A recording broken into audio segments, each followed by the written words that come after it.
Our first speaker has taught in the Social Studies Department of VHS for 13 years and is a 2004 VHS graduate himself.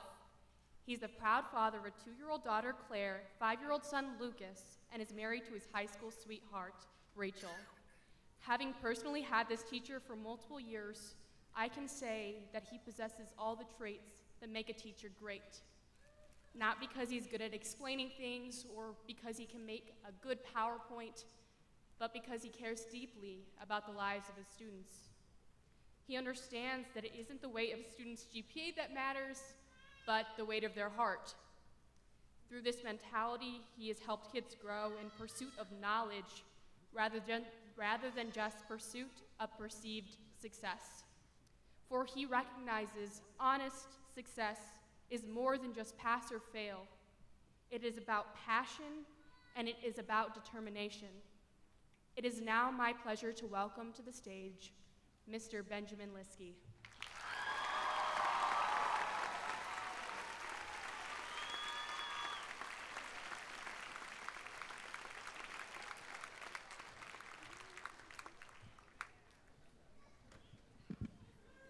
Thank you for those kind words, Ellie. Before I get started, sorry, this microphone's not quite my height. Before I get started, I want to give a shout out to my student aide and basketball manager, Connor Imhoff.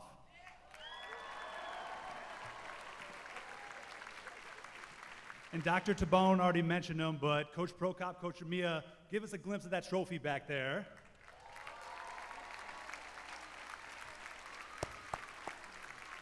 There we go. So, in keeping with the Valpo speech class tradition, I have Ms. Chahutsky here to tie me. There we go.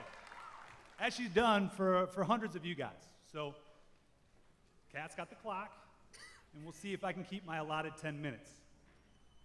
So thank you, class of 2019, for requesting that I speak on your graduation day. Thank you, administration team. Thank you, colleagues. Thank you, parents. It's an honor that makes me full of gratitude, but at the same time, my stomach's full of dread. Who am I to give advice to the hundreds of you out there? In fact, if I'm being honest, I think the reason many of you voted for me is because this semester in class, while I was teaching, I got down in a squatting motion like this. And I split my pants from crotch to crack. I think many of you just wanted to see what kind of fool I would make out of myself. Well, this wonderful robe will keep things modest. So what the heck do I say? I can draw from my experience graduating in 2002, but I can't remember what was said, and I had to look up who even spoke. His name was Ben Austin. He taught physics, and I know I did not have him. So I guess that means the stakes are low. You probably will forget what I say 15 years from now, or at least you'll forget the specifics. However, the amalgamation, I know that's a big word, of all the lessons you have learned, the advice from mentors, the lessons from teachers, the shining examples from parents and peers, they fade in time, but they all become part of your core. So either way, I'm here. Now for the advice, the last lesson from a teacher before you carry on your way to the wonderful things you will accomplish now that you have completed your Valpo education. In my classroom, like all teachers, I have my classroom rules posted right next to the door. On the first day of the semester, I pass out a bunch of syllabi, and I go over the rules. Rule number 1 says respect. Rule number 2 says see above. Because we only need one rule, a little R-E-S-P-E-C-T, baby.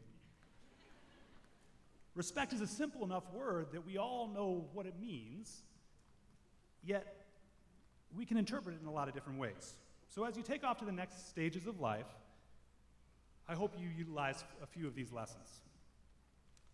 First, respect yourself. You are special. There's no one else in the world just like you. Genetically speaking, no one's just like you, unless you're an identical twin. I know there's a couple out there. That's okay, because bare minimum, no one's experienced the world the same way you have. Believe in you. It's the first step to being successful, and it's one of the first lessons we learn in psychology, that the power of self-belief is one of the most crucial you can ever learn. This concept is reinforced scientifically with the placebo effect.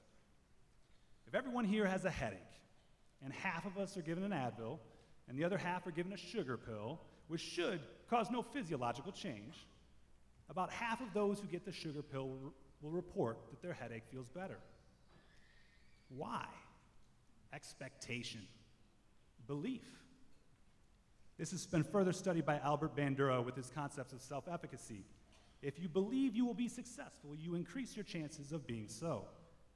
Believe in yourself. If you don't, who will? You got to believe to achieve. Second, respect each other.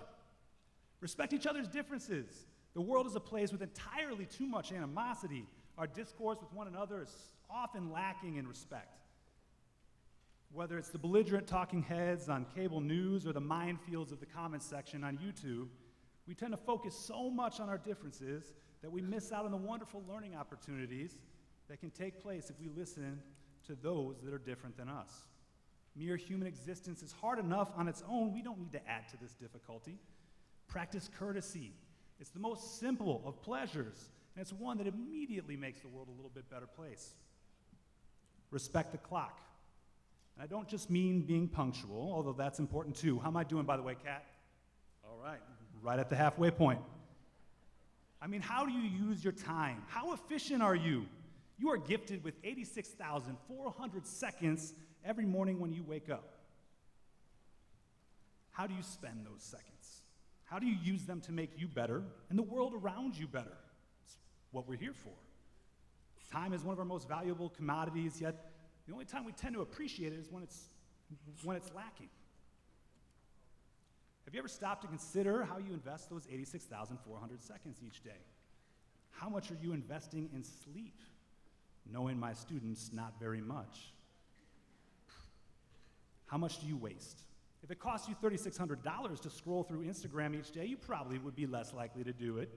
Well, an hour's worth of time costs you 3,600 seconds. So please, please, think about how you invest your bank of time so you get the most out of health, happiness, and success. Disrespect the comfort zone.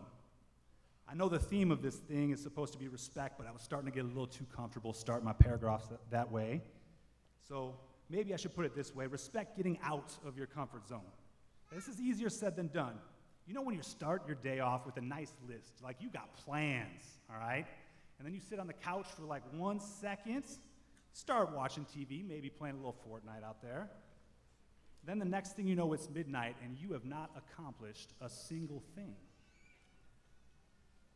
That's that dang comfort zone screwing you over. How did Isaac Newton put it? An object at rest stays at rest. An object in motion stays in motion. It's the first law of inertia for a reason. The comfort zone beckons you to stay in your safe and comfortable world and to never grow, which means sometimes you have to purposely force yourself to get out of that comfort zone. That was my water bottle. It's hard for me to stay in one place while I talk. This podium's cramping my style. All right. So what was I talking about? Oh, I was talking about getting out of the comfort zone, like giving a speech to the graduating class of 2019 instead of sitting at my couch right now, which I probably would have been doing. Finally, respect the journey. I want you to stop and think about your educational journey. Dr. Taban kind of went through that with you already, but I want you to stop and think, can you picture, using that episodic memory of yours, can you picture your kindergarten teacher? Can you picture your third grade teacher? That's my third grade teacher. Actually, a lot of my teachers are in this room right now that I had. Do you remember the games you used to play at recess? Do you remember your best friend in elementary school? Do you remember when you found out that X could be a number? Do you remember the emotional turbulence of middle school? Do you remember how big the high school was when you first showed up? Do you remember all the trials and tribulations you've had along the way? All the joys and successes to get here. Robert J. Hastings once wrote about this journey. Tucked away in our subconscious is an idyllic vision We see ourselves in a long trip that spans the continent. We're traveling by train. Out the windows, we drink in the passing scenes of cars on nearby highways, of children waving at a crossing, of cattle grazing on a distant hillside, of smoke pouring from power plants, of row upon row of corn and wheat, of flatlands and valleys, of mountains and rolling hillsides, of city skylines and village halls.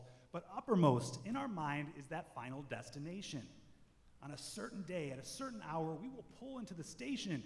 Bands will be playing. Flags will be waving. Once we get there, so many wonderful dreams will come true. And the pieces of our lives will finally fit together like a completed jigsaw puzzle. How restlessly we pace the aisles, gosh darning the minutes for loitering. Waiting for the station. When we reach the station, that'll be it, we cry. When I'm finally 18, when I finally graduate from high school, when I get through college, when I get my first job, when I reach the age of retirement, finally then I will find true happiness. Sooner or later, we gotta realize there is no station, no place to arrive at once and for all. When you get this, when you walk up on the stage and you get this, are you going to change magically like some power up, like boop, you're ready to go to face on the world? The true joy of life is the trip. The station is only a dream. It constantly outdistances us. Relish the moment is a good motto, especially when coupled with the psalm, "This is the day that the Lord hath made. Rejoice and be glad in it." It isn't the burdens of today that drive us mad. It's the regrets over yesterday and the fear of tomorrow. Regret and fear are twin thieves that rob us of today. So stop pacing the aisles, counting the miles. Instead, climb more mountains, eat more ice cream, go barefoot more often, swim more rivers, watch more sunsets, laugh more, cry less. Life must be lived as we go along. The station will be here soon enough. Congratulations on making it to this station.